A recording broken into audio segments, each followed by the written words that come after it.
Hi, everyone. Welcome to the 36th California Small Farm Conference.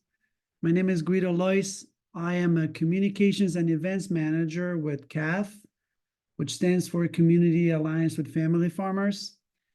I'm very happy to be hosting this amazing panel today. But before we go to the speakers, I wanted to talk some logistics.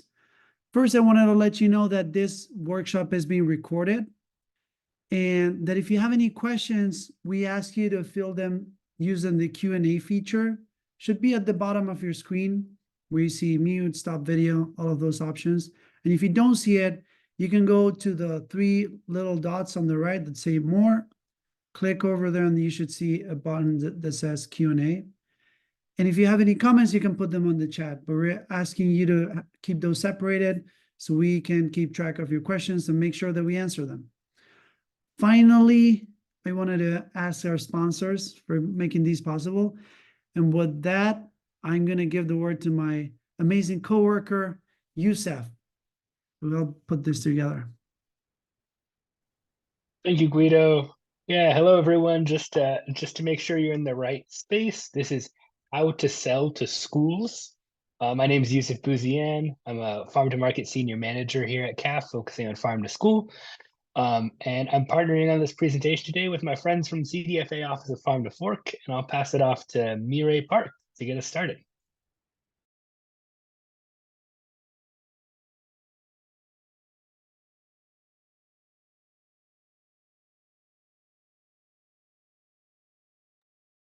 Hi, everyone. Thank you so much for coming to our training.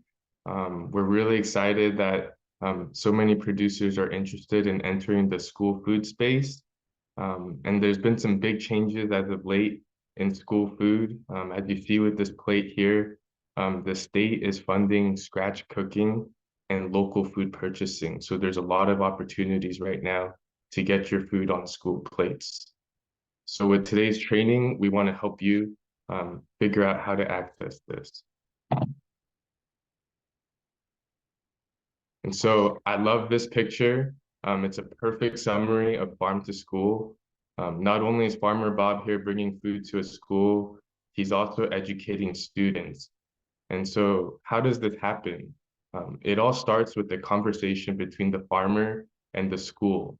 And so that's why the most powerful thing you can do for your farm to school journey is start that conversation with the school and figure out how you can work together. And so today's training, we're going to share the knowledge and the tools for you to maximize your conversations with school cafeterias and how to fund your farm to school journey.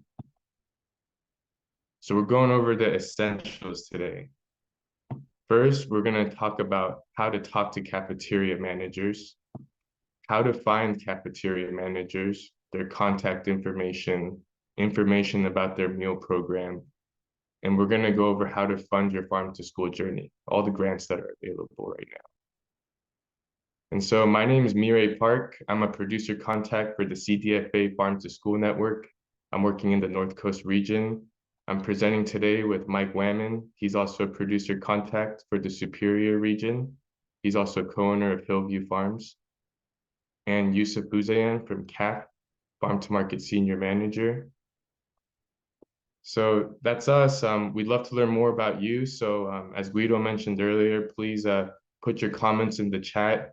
We'd love to know your name, your title, your organization, what city you're in, what county, and if you've sold to schools. We'll spend a minute to enter your responses in the chat.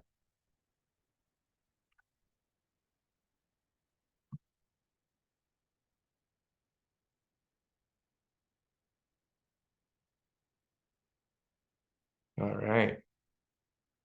Just keep putting in your responses there. Again, your name, your title, your organization, city and county, and if you sold to schools. We'd love to learn more about who's in the room right now. And just some housekeeping for folks that want to have all the resources we share today. We have this one-page document, the resource summary, at the following link. One of my teammates will put that link in the chat so you can access it. It'll have everything we covered today, including the presentation slide deck. And again, questions please in the Q&A and comments in the chat. And at the end, we're gonna have 10 minutes of live Q&A. And so jumping into it right now with the funding that's available with school meals. In 2022 school year, there was $3.3 billion spent on school meals. If we estimate around 20 to 40% being food costs, that puts it around 0.7 to 1.3 billion spent on food. And for the 22-23 school year, California started universal meals. So all students are eligible for a free meal. So this means more meals are going to be served in school cafeterias in the coming years. And on top of that, the state invested 1.3 billion in additional local food funds starting in June of 2022. And a lot of these funds are still available at school cafeterias. And so this all means there's a lot of funding on the plate right now. It's a really good opportunity for producers like yourself to access school markets in a way that's never been possible before. So how do we access these opportunities? How do we make this happen? It all starts with your food service director. So having that conversation with the food service director is a good first step because they're the gatekeeper to the meal program.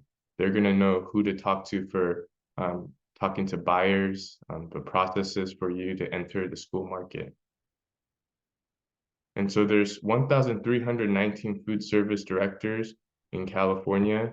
They operate 10,681 sites. And so with today's workshop schedule, we're going to go over how to talk to food service directors, take a short break, go into how to find food service directors. We're going to use a new mapping tool we've developed. We hope that's going to be helpful for you in finding contact information and learning more about meal program information. Take a short break again, go into all the funding opportunities with how to fund, short summary, and we'll have our live Q&A. Highly recommend if you have available a computer for the how to find section. The map's going to be a lot more smoother on your computer. And so with that, I'm going to pass it off to Yusuf Bouzayan. He's the Farm to Market Senior Manager with CAF, and he's going to do the how to talk section. Thanks, Mire. All right, in this section, we're going to give you some tips on how to approach food service directors and get the conversation going to get yourself some farm to school sales. Next slide, please.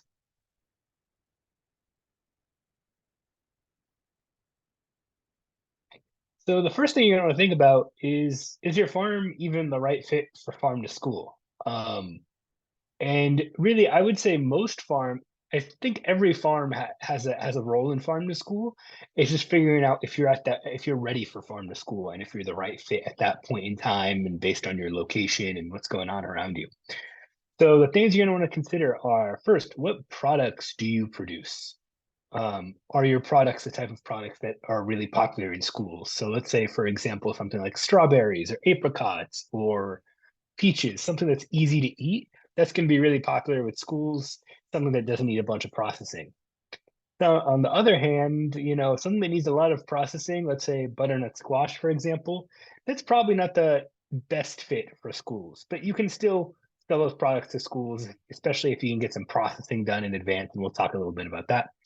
Next thing to consider are calendar considerations. So school districts oftentimes operate, get the vast majority of their sales during the school year. And oftentimes they don't have much operations going on over the summer. So considering when your product's going to be ready to get to market and how that aligns with the school year and the school calendar. The next thing you're going to want to consider are volumes. One of the nice things about being in California is we have a wide range of sizes for school districts, from very small rural school districts to, the LA Unifieds of the world, which are some of the largest school districts in the entire country. So there's a bunch of different volume needs across the board, whether you're serving to one site, multiple sites, or an entire school district. And that's something you're going to want to think about. Next piece to consider is price setting. So price setting is going to be a little different for selling to institutions compared to selling wholesale or direct to consumer or through CSAs or farmers markets. You're going to want to think about delivery logistics. Do you have your own internal delivery logistics? Do you have refrigeration? How far are you going to have to drive? How many drop-off sites there are? A lot of things to consider on that delivery piece. Does the school district have any of their own internal delivery and distribution? You're also going to want to consider food safety. Do you have a food safety plan in place? Are you in the process of developing one? Do you have third-party gap? If not, what food safety practices and accountability do you have on your farm? And last but not least, thinking about payment terms and vendor registration. So when you sell to a school district, the payment terms, majority of the time, almost every time, it's not going to be payment on site. It's not going to be cash on site once you make a delivery. There's going to be, maybe net 30 to payment terms, maybe net 15, maybe net 60. So figuring out what those payment terms are and when you're actually going to be getting your check from the school district, and going through the vendor registration process as well, getting your W-9, getting onboarded as a vendor for a school district, getting your liability insurance, getting all of your documentation in place so the school district can register you as one of their vendors. So those are all things to consider before getting into farm to school. Next slide, please.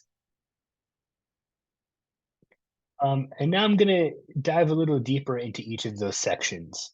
So the first thing I mentioned was products. So you're going to want to try and sell products that, of course, students like. And when I think of products that students like, we're oftentimes thinking of what I call a low-hanging fruit that's going to be easy to eat with their hands. So you think about strawberries, a lot of stone fruit, pears, apples, persimmons, products that you're not going to have to process too much. You can simply wash, let's say like mandarins, simply wash and serve. Other products that need a little bit more processing might not be the best fit. So you're going to want to talk to the food service department about what their processing capacity is, and generally go with, at least to start, products that aren't going to have too much processing, because processing is time consuming, it's labor intensive, and some school districts just don't even have processing capabilities internally. So as I mentioned earlier, something like butternut squash, or let's say cabbage, that might not be the best fit to get your foot in the door at a school district, at least to start. But some school districts might take that product. If they have one central kitchen with a bunch of equipment, maybe they'll process that stuff no problem. And then the other thing about the seasonality, I know a lot of the products I mentioned, I mentioned stone fruit and strawberries, for example. When you're thinking about that, you're thinking, okay, those are going to be in the summer, right? So thinking about what's available in season during the school year, ideally, or, even some of those summer products, connecting with a school district that might do summer programs, or maybe you could even try and get some of those summer products in right at the beginning of the school year. The next piece to consider here, and I kind of just touched on this, is calendar consideration. So your school year is going to be going from August to June, for the most part, with some summer meals and farm to summer programming that happens on occasion. You're going to want to ask schools if they make summer purchases once you first connect with them. Next slide, please.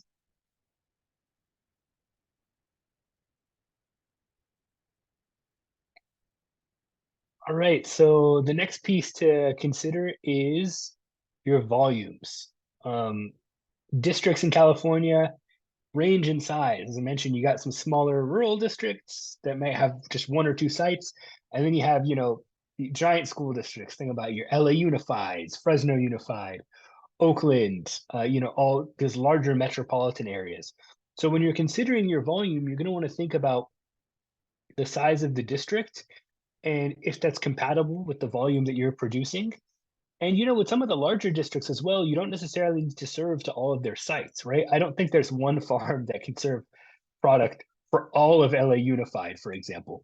But maybe they'll need a smaller volume for a couple of their sites. Maybe they'll need smaller volumes for a taste testing with some students. So discussing that with the school district and figuring out what volumes they're looking for and what you can provide. Another alternative, as well as selling through a food hub, that may aggregate products from multiple farms in order to help you all reach that collective higher volume that the school district might be looking for. You'll also want to consider menu planning. when you're discussing with the food service department their menu plans and what they might be looking to serve, in the coming months, sometimes school districts will develop these menus way out in advance. So you can start considering that and let them know in advance that, hey, I'm going to be having so-and-so product available. Can you make menu adjustments next month that would align with that? And then one last thing to consider around volumes is kind of thinking in terms of what food service directors are looking for when they're thinking about meal preparation and meeting USDA National School Lunch Program standards. They're thinking in serving sizes that are half cup, quarter cup servings. I know as farmers, you're probably thinking, all right, cases, pallets, right? You're thinking in crates. You're not quite thinking about how many half or quarter cup servings are going to come out of the product that you're producing. So there's a lot of good conversion charts and calculators that you can find online. I would also say, if you can get a guesstimate of, roughly how many of your products is going to be by weight. Let's say if you have a range in size, let's say you have apricots, maybe one of your larger apricots will hit that quarter cup serving. Maybe you might need two of the smaller ones. So discussing that with the food service director and letting them know that, hey, you're not going to have necessarily the same standard size or grade throughout the product, but discussing that up front and trying to estimate what that would be in half cup and quarter cup serving sizes with the food service department. Price setting. So the most helpful process for setting price is to stay in communication with the food service department. You're going to hear me repeat this throughout the presentation, and Michael and Mireille will say this as well. You're always going to want to stay in close connection with the food service department. So you're going to want to discuss pricing with them. School districts tend to provide higher prices than you would get at wholesale, and this is really the case with most institutional buyers. But lower pricing than what you're going to get at CSAs and farmers markets. So if you almost imagine it like a pyramid, at the tip top, you'll have your CSAs, farmers markets, right, where you're getting lower volume out, but really good price. The bottom, almost base of that pyramid would be wholesale. You're getting a lot of volume out, but not such a great price. Farm to institution, farm to school is that nice in between, where you're getting a good amount of volume out in one sale without having the labor cost of, let's say, a farmer's market or a CSA. But you're not quite getting that price. You're also not quite getting as much volume out as wholesale, but you're getting a much better price than wholesale. That's what you're going to want to consider around price setting. Next slide, please. All right, delivery logistics. You're going to want to consider if the school district has multiple delivery sites or one central warehouse. Some school districts might have one internal distribution site or one drop-off center. That works out amazingly for farmers. You got to just take the product to one site. Other school districts may have a lot of delivery locations and might not have their own internal distribution. So you're going to want to discuss that up front. You're also going to want to estimate the distance of where you are from the school district and what it would be like to drive to those multiple sites if you are going to be doing multiple site drop-off. Mireille is going to have a great interactive tool for us later on to figure out what school districts are in our vicinity and how we can sell to them and start thinking about mapping and route building. You're also going to want to think about refrigeration. This is very important, especially, if you're going to be doing deliveries in the early school year, towards the end of the school year. Thinking about refrigeration. If you do have refrigeration, what products are you selling? Getting the timelines right and figuring out, if you can't do that distribution, can you maybe sell through a food hub that does have their own internal distribution and refrigeration that you can rely on? Food safety. So one important piece with food safety is that third-party gap is not required by the USDA, and it's not required on a federal level to sell to school districts, which is great because I know a lot of smaller farmers might not have third-party gap, how cost prohibitive it could be. But some school districts may require it. You're just going to want to discuss with the school district, what are your food safety requirements? I wouldn't say immediately mention to them about third-party gap. I would just tell them, hey, what are you looking for? Is a food safety plan acceptable? And on that note, you are going to need a copy of a food safety plan if you don't have third-party gap. So if you don't have a food safety plan, please develop one. CAF has a lot of great food safety resources in the link, in a link that we're going to be putting in the chat here, and is going to be in the resource summary. You have a lot of food safety plans and templates there. And with the whole food safety piece, develop that food safety plan and bring it with you once you go have that first meeting with the food service department, so you could show them that you've done your due diligence and have all your ducks in a row to get sales going. And this last piece I'm going to discuss here is payment terms and vendor registration. Uh, Payment terms are going to really vary by district. So one of the first things you want to ask the food service department is, how long does it usually take to get paid? Some school districts that might be within a month, some it might be 2 weeks, some might be a month and a half. Depends on their procurement department, how large of a district it is, depends on what's going on with the business office, depends on the time of year. So there's a lot of considerations to think about there. So I would just be very upfront and ask the food service director about that. So you're going to want to ask them around if they can give you an estimate of how long it takes. In some cases, farmers might not receive payment until a couple weeks out. And if that's going to be a challenge with you, I again would maybe rely on a food hub, discuss selling with a food hub that already sells to school districts, and they might have already been onboarded with the school district, and that might streamline the process a little bit. But if you do want to be onboarded at a school district, you're going to need your W-9 form, you need liability insurance, and you might need some other documentation too. And the food service department and the school district will give you clarity on that once you reach out to them. Next slide, please. So earlier we mentioned, are you the right fit for farm to school? Now let's kind of flip that question and think, is the school the right fit for your farm? So first and foremost, you're just going to contact the food service director. They're kind of the gatekeeper of school food, right? I wouldn't go to the school board. I wouldn't go to a school principal. I wouldn't go to the superintendent. I would go to the food service director because they're the ones that are really making the food decisions and are seeing what the process is like day to day. You're going to want to contact them. And I will tell you, the California Farm to School movement is growing, which is great, but there are still some food service directors out there that just aren't interested in farm to school. The sad reality, the movement's growing, but it doesn't encompass every single school district in the state. So don't worry if a food service department says they're not interested in farm to school or buying direct from a farm right now. That's all right. California is a big state. I guarantee you there's going to be another food service department out there, or school food service department out there that's going to be interested.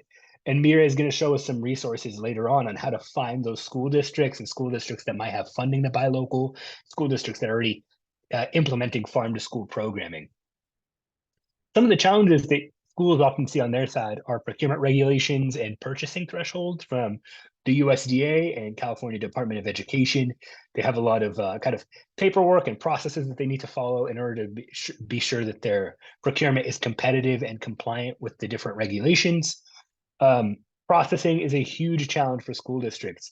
Labor costs are going up. So a lot of food service departments don't have the labor to process things. And then just equipment. A lot of school districts don't have the capacity and the equipment to process in-house. So that's another challenge that they oftentimes think about. Distribution, I touched on this already, but internal distribution really ranges by school districts. Some school districts don't have internal distribution and they need products to be delivered to every single school site.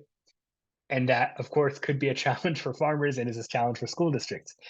And last but not least, this is getting a lot better with more local food funding, with local food for schools and universal school meals in California and all the different funding streams. But pricing, school districts are still competitive on pricing. School food departments are one of, if not the only department in a school district that is expected to make a profit. You don't expect the library to make a profit in the school district, right? Or the athletics department. But school food service departments are expected to make profits or at a minimum break even. So pricing is very important to them. As I mentioned earlier, if a specific school doesn't work for you, don't give up. There's a lot of school districts throughout the state. And then I kind of touched on this a little bit, but there are a lot of challenges that oftentimes arise selling directly to a school district. So selling to a food hub can alleviate a lot of those challenges, whether it's processing, distribution, the onboarding process, delivery, refrigeration, warehousing. Those are a lot of things that food hubs can actually address and support you with. Next slide, please. So with all sales, we really encourage you to build relationships with your buyers. So on the school side, that could be potentially having farm visits from students or school food staff. Maybe the food service director wants to check out your farm and see where their product's coming from. This could also mean school visits. Visiting the school site for educational activities or promotional events, going to the cafeteria, going to the classroom. Always make sure to follow up after a sales to debrief. This is just general good business practice. Talk to the buyer, talk to the food service department, ask them what worked with that sale, what didn't work with that sale, what were some of the challenges, what can we do differently moving forward to make things easier both for the farm and for the food service department. Another thing to consider down the line is some school districts may do catering or have less restrictive funds. And once you build some good rapport and a good relationship with the food service department, you might have the opportunity to sell into those programs that aren't as restricted by different federal and state funding regulations. Next slide, please. Here's a list of best practices. I'm a little over time here, so I'm going to go over this quickly. But I think this is mainly stuff that I previously discussed. Bring your product availability and pricing. Have that on hand whenever you meet with a food service director. You could tell them, hey, this is what I've got right now. This is what I'm expecting down the line. This is the pricing. It'll show that you did your due diligence and are ready to do business. Additionally, in the same vein, bring your food safety plan. If you don't have a food safety plan, please, please, please develop one. You can look at CAF's resources to build that out. Have your liability insurance and W-9 ready. If you don't have those on hand, that's definitely something you're going to want to consider before you even start thinking about farm to school or sales in general. You're going to want to ask the food service department how many meals they serve. And if you get an estimate on volumes of what they're looking for, they could also maybe look at their past purchasing to give them an idea of volumes. You can ask them about how many sites they're going to need delivery to. Hopefully it's just one site, but you never know. It really depends. You're going to want to ask them about their processing capacity. Maybe they'll have the ability to process products that some other school districts might not have the ability to. And then last but not least, you're going to want to think about the payment terms and when you're actually going to be getting that check in your hand for the sale. Next slide, please. And this is my last piece here. I just want to give a list of a couple of success stories to show that it is possible, right?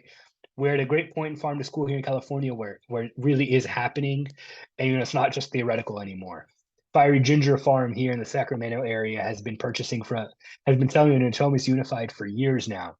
Got Sherman Produce and Livingston Unified down in the Central Valley. Robin Song Farm and San Luis Coastal in the San Luis Obispo area. Top 10 Produce in San Mateo Foster City in the Bay Area. Next Gen Foods, who grow rice and have dried goods selling in Vacaville Unified. So it doesn't really matter where they are in the state, what size of district they are, what products they're looking for. There really is a whole range there. I just wanted to list those out to show you that no matter where you are in the state, no matter where what you're growing, for the most part, you'll find your way into a school district. Next slide. I think that's it on my end. It's time for a break. All right, thanks, Yusuf. I just also want to let folks know that came in during our presentation. We were having some tech difficulties. So luckily there's going to be a recording of this presentation. Yusuf had a great section just now on how to talk to food service directors. And I just want to share some of the things that were shared before that. So just going to go back here.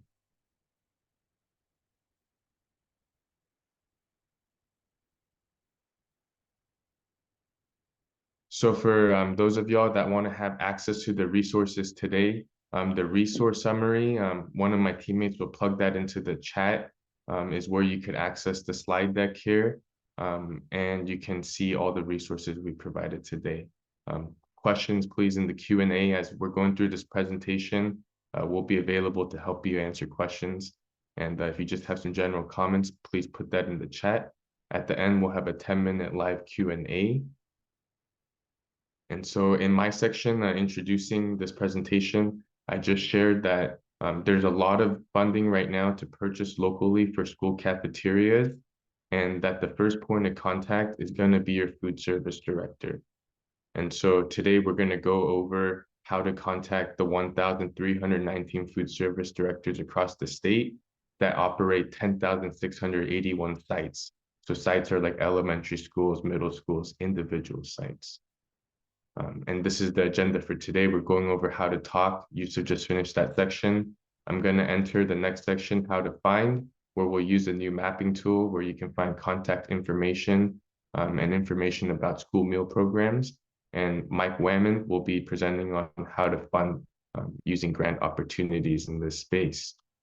So I think that kind of runs everyone through and gets them to speed. And yeah, I highly recommend for this next section on how to find using a computer. You can derive the most benefit from this map by using it on a desktop computer. For folks on a phone today, you can still access it as well, but you won't be able to use some of the advanced functions of the map. And we originally had a break scheduled between my section and Yusuf's, but we're just gonna have to jump into it now, I think. And in the chat, please, we'd like to have an idea of producers here, and we'd love to know about your name, your title, your organization, city and county, and if you've sold to schools already. One of my teammates will put these fields in the chat for you to respond as we're going through this presentation today. And so with that, we're going to move into the next section, how to talk. After how to talk, we're going to go into how to find. So with this section, we're going to go over how to use our new mapping tool of cafeterias across the state and draft an email. So we're looking for information on food service directors. Today, we're going to use a map our team has developed. Before going into the map yourselves, I'd like to give you a tour of it, how to use it. And before we jump into that, I just want to make sure everyone's on the same page with this information to contact food service directors. We want to make this experience working with farmers the best experience possible for food service directors. So as you're using this tool, please be intentional about your reach outs to food service directors and prepare using those tips that you have covered in the how to talk section.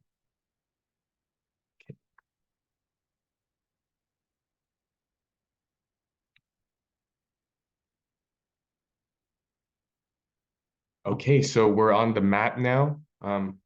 Yusuf, can you confirm that the map is on the page right now? Yep, it looks good. Thanks, Mireille. All right, great. Thank you. All right, everyone. So welcome to the California Cafeteria Database. I'm going to just walk us through how to use this tool.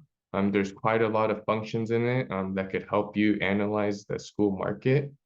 So we're going to start off with a participant address. So can someone put the address of their farm in the chat so that we could explore some school districts nearby?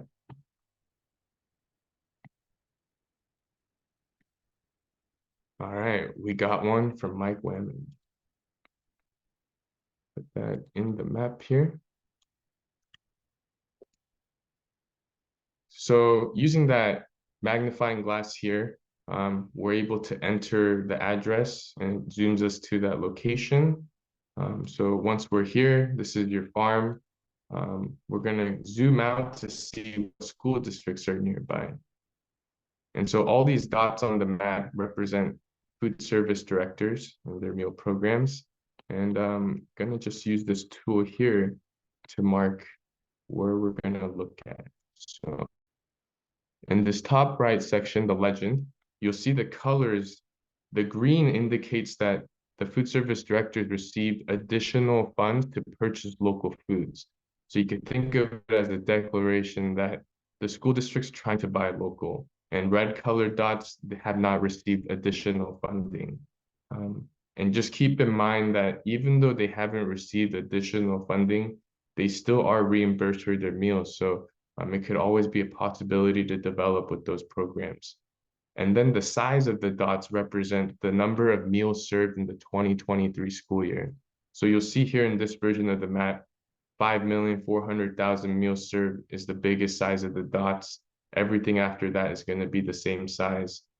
The smallest dot, 54,000 school meals. Everything below that, it's going to represent approximately, if the students eat 2 meals a day in the snack, 100 students.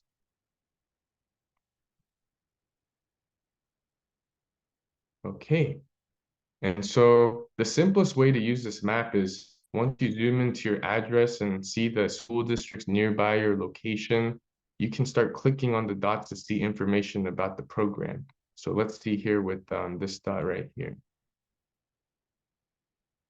You'll see here the name of the school district, the meals they served in 2023, and snacks, if they've received local food funding, the number of sites they operate, the name of the food service director, and the email address, their phone number, and a phone extension if they have one, and then the contact from our program. So we have procurement contacts throughout the state, working with school districts and farmers.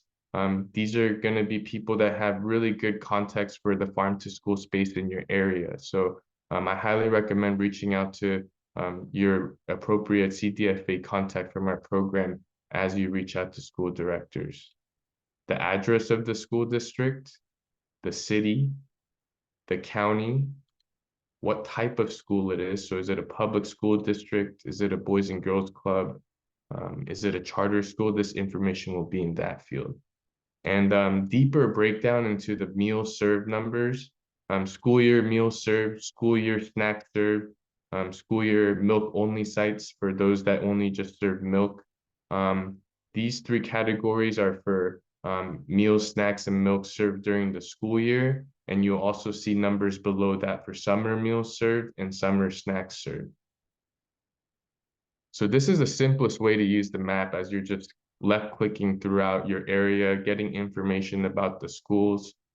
You could just jot down all the information you want to collect from this. But then there's more advanced ways to use this map. So going back to our location for Mike's farm, we zoom in here. We can use the filters now. And so if we're interested in schools that serve meals and snacks for, let's say, 54,000, 540,000, let's say, we can enter that in this right-hand side in the filter by section, which I'll highlight. We're here right now in the filter by section. And so after that, we can add another filter for location. So if we put our location marker here using the point mark, that's our farm location. We can set a distance that we're interested in serving. So let's say here we want to serve for 50 miles. We can click apply after, and it gives us a query that lists the 23 school districts that serve 54,000 meals per year and are within the distance from our farm. And so we can also highlight which schools are within this query by clicking show on map. And you'll see the yellow dots here represent the school districts that met our query criteria. And if we want to export that data, we go back to those 4 dots, click export, and click CSV to get a spreadsheet version.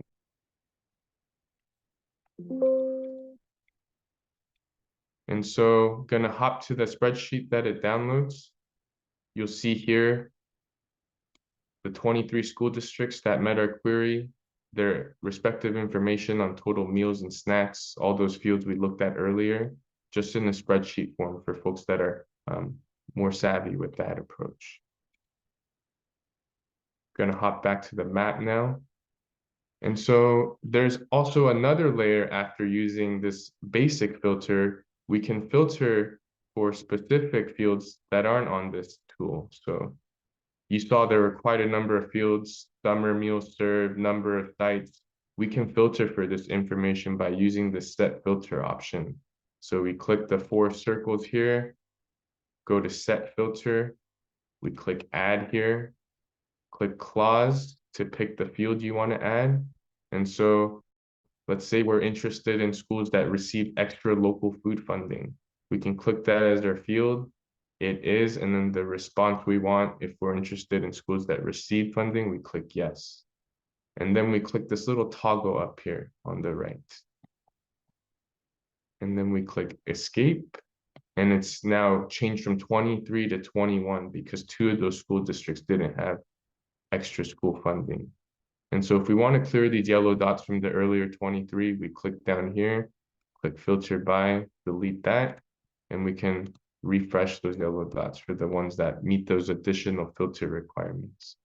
I also want to point out this additional filter is really powerful in that you can start looking for other fields, such as if they've served summer meals or if they've served summer snacks, what city they're in. You might want to set in meals served maximum so that you're only interested in serving smaller school districts. You can do that by saying less than a certain amount. So lots of options here to stack filters. Look for what you're exactly looking for. Okay, and so that's a quick run through of our map here using the filters, the advanced filters.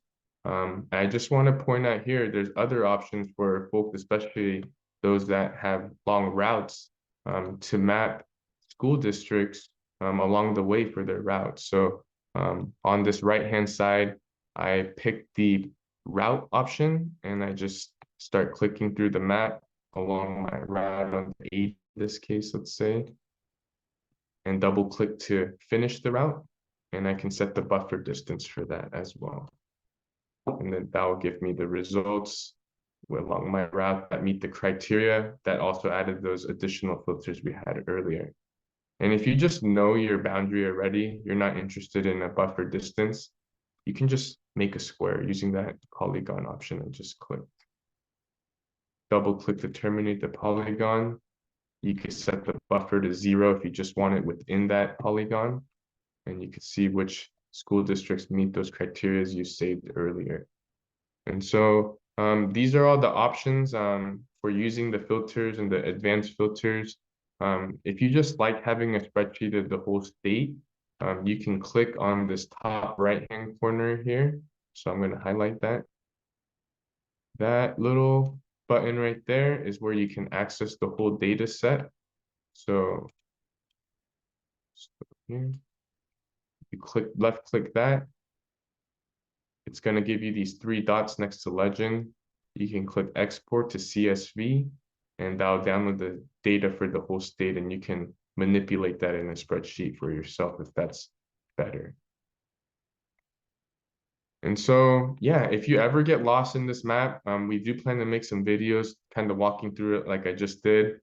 There's also written instructions in that middle box I just clicked, and it just divides it among areas in the map. So the top panel is that blue top panel where I click the download total data set button. The left map panel is that just map panel that we were looking at right now. And then the right panel is where we have the legend and the filters. And you just click back on the map to escape that. I do want to mention for folks that are in rural areas, this is the view we can toggle to. So say if we go to my area of the state in Humboldt County, the dots are more appropriately sized for the meal served there. So simply just divide the meal served by 540 and you get the approximate number of students that would eat, a meal, 2 meals a day and a snack. So 540 would be 1,000 students, 54,000 would be 100. So yeah. And if this is a new map, so feel free to contact us if you need help using it. My contact information is in that information button at the top, so you could contact me at this address. We're really trying to improve this tool, so love to hear how you're using it, ways to improve it. Please just get in contact with us. And as you saw earlier, for each school district, you'll have your respective CDFA contact. So here for Humboldt County, you see I'm listed as the contact for CDFA. And so that's the tour of this map. I'm gonna go back to the presentation now. And so this is the link to the map. Hope you can access it, whether you're on your phone or your computer. Of course, it's best on the computer. One of my teammates will put the link in the chat. We're going to spend 5 minutes now for you to just click around, use it how you think is best for yourself. It might be simplest just to click around after zooming into your address. And we'll take 5 minutes to do that, and please find the school district that you'd like to start working with. So we'll start 5 minutes now.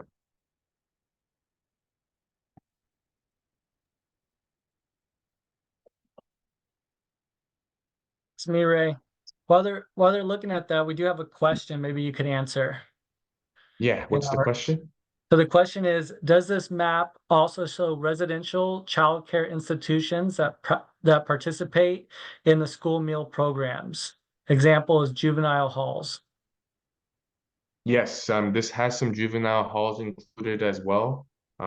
It's any program that serves National School Lunch Program or School Breakfast Program. That's how we bulk the counts for meals and or snacks.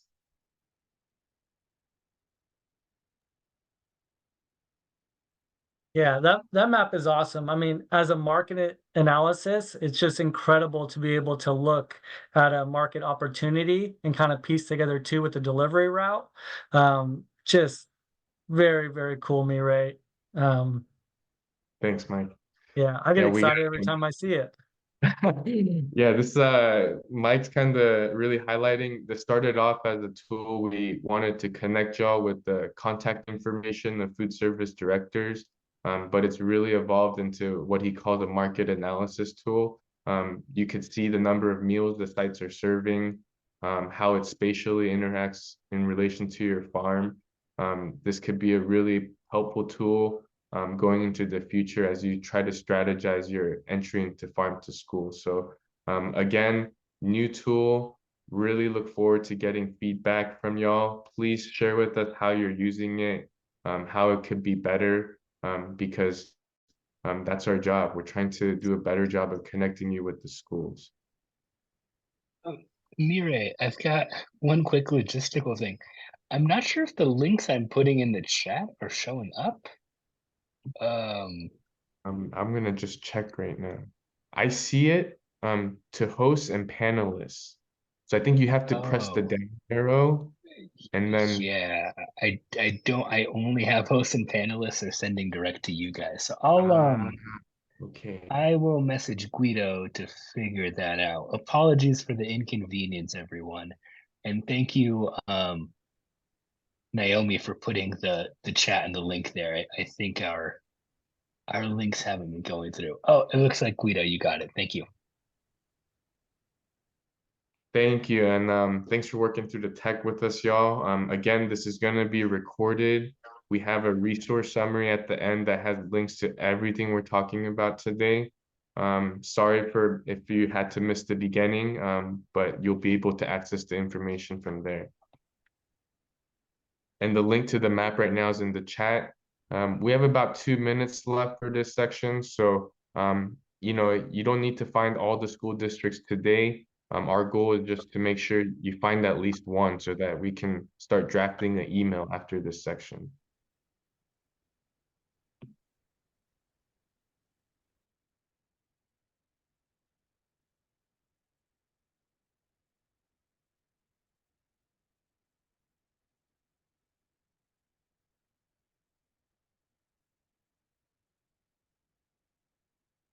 And if you're having any issues with using the tool, just pop in the Q&A.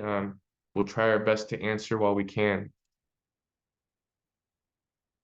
It looks like we've answered the residential childcare institution one. Are after school programs separate? If they're serving NSLP school breakfast or snack through those programs and seamless summer feeding option, they'll be on this map.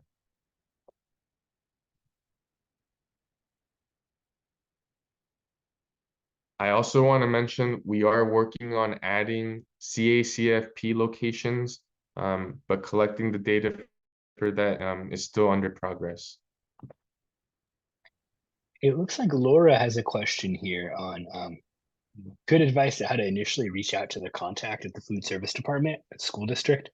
So Mira is actually going to share an email template here for outreach. But additionally, looking up the food service director's phone number, through this map, or just Googling the name of the school district and nutrition services department or food services department should give you access to a website, and then you could use our template email or give them a phone call. But those are probably the two best just initial ways to get your foot in the door. And if you look at the earlier slides in the slide deck or the recording, I shared some tips on how to actually on what to ask in that initial conversation and what that conversation could look like. Awesome. Thank you, Yusuf. Yeah, lots of good information in that first how to talk section. Highly recommend watching the recording if you missed that. And 5 minutes is up now, so we're going to move on to the next section of the training, which is a perfect question we just had right now. How do I do the initial reach out? We're going to go over that. So first, please in the chat, share a school district or districts if you use the query options that you found in the chat.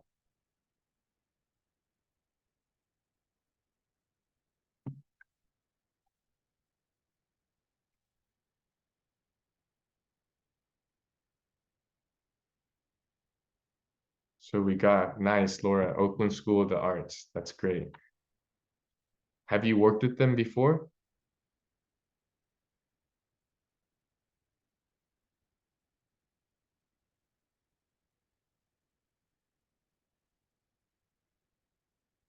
Ah, great, okay. All right, so please keep putting your responses in there for school districts you're finding. You might just be clicking through this map for the starting. You might be using the advanced filters, but really looking forward to hearing the school districts you're finding using this tool. And so our next step now, we're going to start writing an email. You might send it today. You might want to simmer on it and add a couple more things. But we want to start that process today in this training. And so this is a draft email. One of my teammates is going to put that in the chat right now, so that you could just copy it into a new email you're drafting. I have highlighted here in green, attached is an availability schedule with available months and amounts by item. In the case you don't have this available, but you still want to do your initial reach out, I recommend removing that sentence. We're also going to provide templates for an availability schedule that will be helpful for a school director to see if you don't have a template already. But the premise for this email is just your initial reach out. There's lots of things to consider to make a successful relationship with the school. But again, today's training, we're really focusing also on getting that conversation started, because every school district is so unique. You're going to need to start this conversation to really iron things out. So this is that initial reach out. And please pop in the Q&A if you have any questions about this template. Maybe you're thinking about adding something, you're not sure if it makes sense. Please put those things in the Q&A.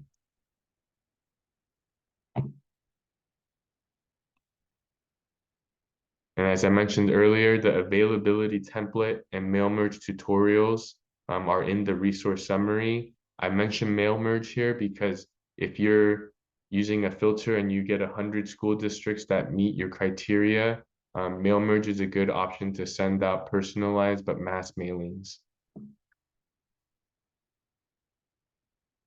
And so for those that are curious about what our availability template looks like, have the following crops listed. So say I'm growing beans, potatoes, and strawberries, the units I'm selling them in. So it could be a 25-pound case of potatoes with the option for a 50-pound bag. Harvest frequency, so how often am I harvesting this? It might be once a week for beans, twice a week for strawberries, once a season for potatoes, large harvest in August. And it's also good to indicate here if it's available for contract. This is an exciting opportunity right now with the funding for local food. School directors are able to commit more dollars to local purchasing. So if you're able to indicate available for contract, you may be able to set up a pre-season commitment so that you could plan your season. So you want to indicate that to the food service director as well. And then the months they're available by the quantities you're putting in. So this is just a rough template, but it definitely has a lot of information that will help a food service director because they're planning meals for the whole school year. They have students coming in every day eating meals. It's a really good opportunity to schedule your food into a regularly scheduled meal program. And so hopefully you've got your email draft set up. If you want to take more time to develop your availability template, review those things Yusuf talked about in the how to talk section to beef up your email, feel free to do that as well. Some folks in here, you might already be ready to go. You have your availability template. You have those liability insurance paperwork, the W-9. If you're feeling ready, hopefully you could send it. And if we don't hear back next week and you sent your email today, a good option is to call them. And so when do you call food service directors? Well, they're usually most available after 1 p.m. Monday through Wednesday. You don't want to catch them at the end of the week after serving all those meals. They're going to be pretty tired towards the end of the week. So recommend around this time reaching out to school directors. And lots of great information in Yusuf section. So summarize that into a follow-up checklist for your follow-up. So you send out this initial email, you get a food service director telling you that they're interested in purchasing some product, learning more about your farm. These are the details we want to really figure out when we meet them in person or continue sending emails. So breaks down into product, delivery, school requirements, and if you're going to do ag education, circling back to that picture of Farmer Bob, it's just a perfect summary of what farm to school is about. We want to not only supply food, but also incorporate education. And so with that, this follow-up checklist is in the presentation slides. So in the resource summary, you can find this there. And so lots of information. I know we use the tool that's a little complex. Again, I'm available. All our contact is going to be in the resource summary. We're going to take a quick 2-minute break now. Great. Are we sure we want to take a break? I don't think we have a ton of time left. It might be best to breeze through. Okay. All right. Well, we'll keep it going then.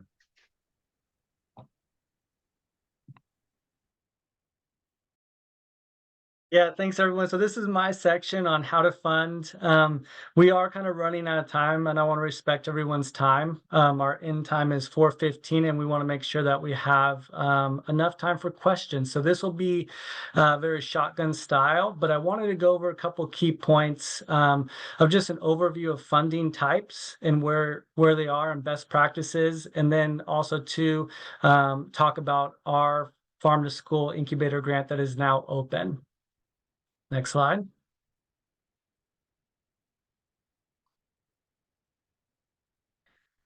So most of the funding comes from the USDA and CDFA.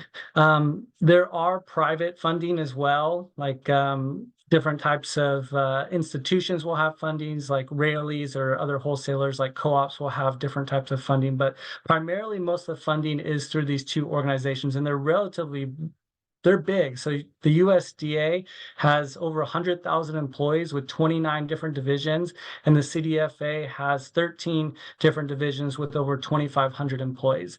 But for the farmers out there, if you're not familiar with grants, I want to highlight two departments. And one is for the USDA, it's going to be the National Resource Conservation Service, and that's NRCS. They have tremendous amount of funding available through conservation and through the EQUIP program. So very highly recommend checking that out. For CDFA, our Farm to Fork team has amazing grant opportunities when it comes to urban farmers. It comes to healthy refrigeration, also Farm to School. Next slide. When you're looking at projects, you want to be and you're wanting to be prioritized, the two main things that the USDA and state CDFA wants to fund is conservation and food systems programs. So conservation is anything from like healthy soil, habitat, hedgerows, increasing any type of organic matter, pretty much to deal with climate change. And then food systems are big priority for funding. And that's essentially what Farm to School grant is. During the pandemic, we have realized that our industrial food system needs to be reorganized essentially into more of a localized model for resiliency and national security concerns. So the question you want to ask yourself is, what connection does your business have to these two categories and what sets you apart? I also want to highlight too that it is really important that small to mid-sized growers are getting introduced into the grant space, that this funding is prioritized for you. Anybody can apply for the funding, but you do get extra points depending on the grant. If you're a small to mid-sized producer, you're a veteran, you're BIPOC, woman-owned, or part of the LGBTQ plus community. Next slide. So when you're looking at funding, and if it's a farm to school grant or other grants, you really want to think about your business operation. And these are a couple questions that I put in just for everyone to think about is, what does your operation need? What are you eligible for? What stage of business are you in? Are you a beginner, advanced? Are you professional stage?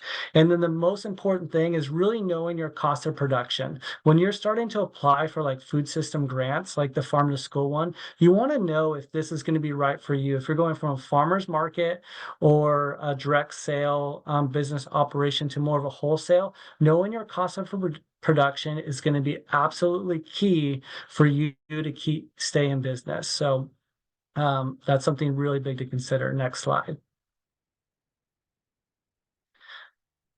When you're looking to fund too, you want to set your priorities. And so what skill level you're at when it comes to grant writing. If you're not a great grant writer or you don't like dealing with paperwork, you can also ask your network and build a very strong network to be able to assist you.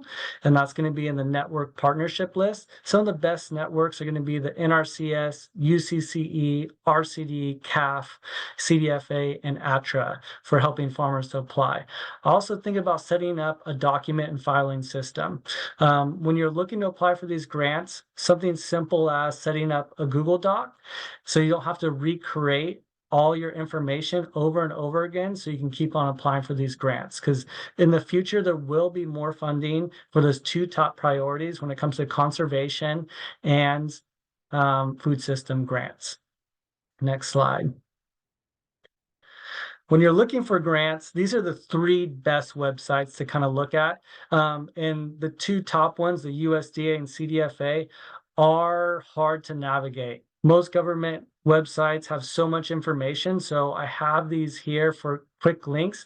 But feel free to navigate them on your own and look for those top priority kind of what's your top priorities for your business. CAF also has amazing funding database that you can click on and see all the funding available for your operation. The best practices is twice a year, reach out to your network partners, quick email or phone call, and just see what kind of funding's out there. The other thing too, I would really highly recommend is sign up for newsletters. That way you're notified when grant opportunities are coming or grant opportunities are available for you. Next slide. This is a successful application. I won't go too in depth on this because we're running out of time and I want to make sure that we have a good portion for question and answers, but you can kind of look through really fast and this is recorded. You can come back and view what makes for a successful application. But the main thing is when you are looking to apply for a grant is it a full cost share? Is it a full reimbursement? And how does the scoring work? You want to really see if you're going to be competitive in the scoring and the point system, if it's a food system grant, like our Farm to Fork, to see how that relates to your business. Next slide. So this is the exciting part I wanted to get to. Our CDFA Farm to School office has approximately $60 million available for funding, and that is currently open right now. Next slide. Our funding is broken down into 4 tracks. The 2 most heavily funded tracks are going to be for track 1, which is for schools, and track 4 for for farmers. Historically, when it comes to food systems, grants like Farm to School, the farmers have never been able to access funding on this large of a scale. This is now being available for farmers and prioritized to that group of small to medium size, BIPOC, veteran, woman-owned, and LGBTQ plus community.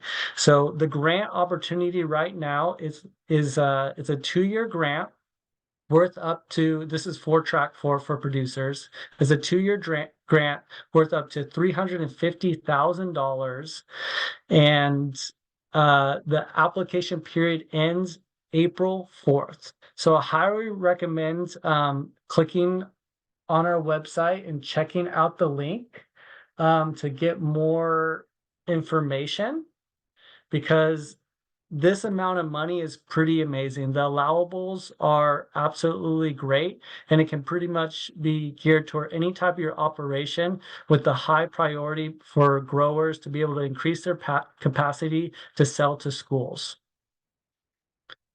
That's it. I think we got enough time for some questions. Yes, thank you, Mike. So yeah, just short on time, so we'll jump to the Q&A. For folks that just hopped in the middle of the presentation, again, lots of funding available for school districts to purchase local food. And so with this training, we hope we gave you the tools for how to talk to food service directors, how to find information about them and their meal programs, and how to fund. And so to wrap it up, our resource summary is available at this link. One of my colleagues will put this link in this chat. You can access all the materials we've covered here today to help you with your farm to school journey. And for contacts, Yusuf's contact is here along with his coworker, Claire. They're focusing on farm to school on behalf of CAF. And we have our CDFA farm to school team across the state for each region. The respective contacts are listed here on this map, and our contact information by region. And so that's our team.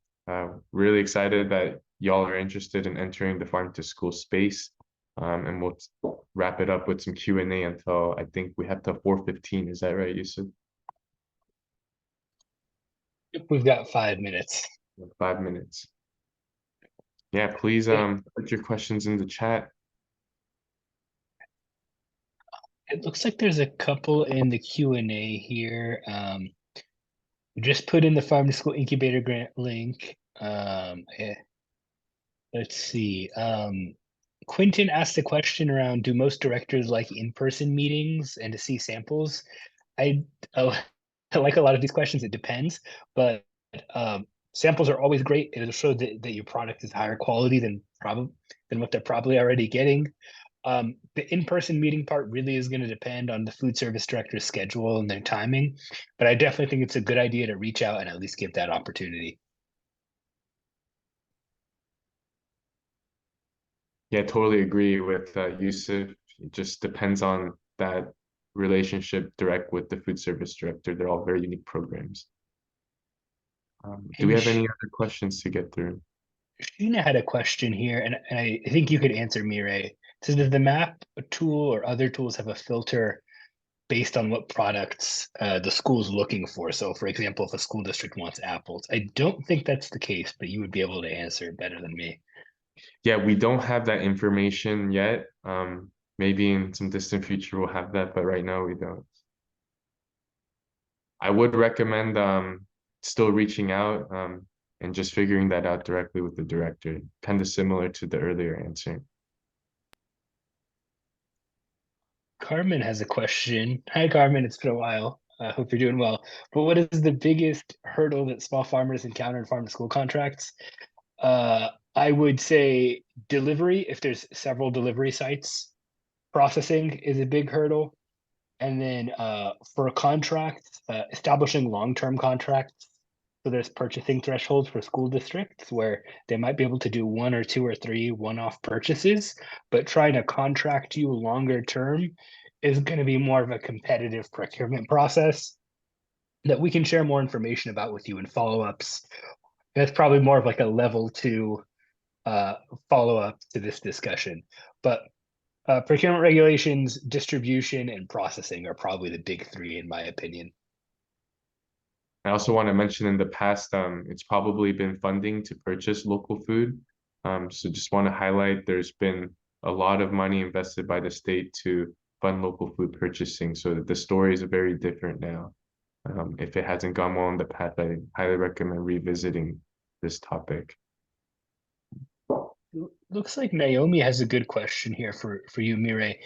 Says it might be helpful for the map data to have a way to know which schools would be interested in scratch cooking.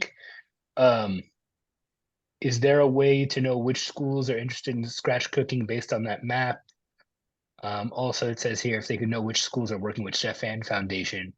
I know Chef Ann Foundation does a lot of work with scratch cooking, but is there any data on that? Yeah, that's such a great question. I would say for the map in its current form, the field that says extra local food funding, most of the schools that receive that funding would have received funding called KIT, which is Kitchen Infrastructure and Training. So it's a good indicator if they're going to be scratch cooking by receiving those funds. But for something that's 100% accurate, I think we might be able to collect that information. So thanks for the suggestion. Would love to add that in the future. Thanks, Mireille. Darlene has a question here. Can we make a crop plan based on what they request rather than having the product and waiting for the negotiation process? Yes, that is possible. But what you're going to want to do is you're really going to want to get a concrete agreement from the school district that they're going to be able to follow through on that purchase.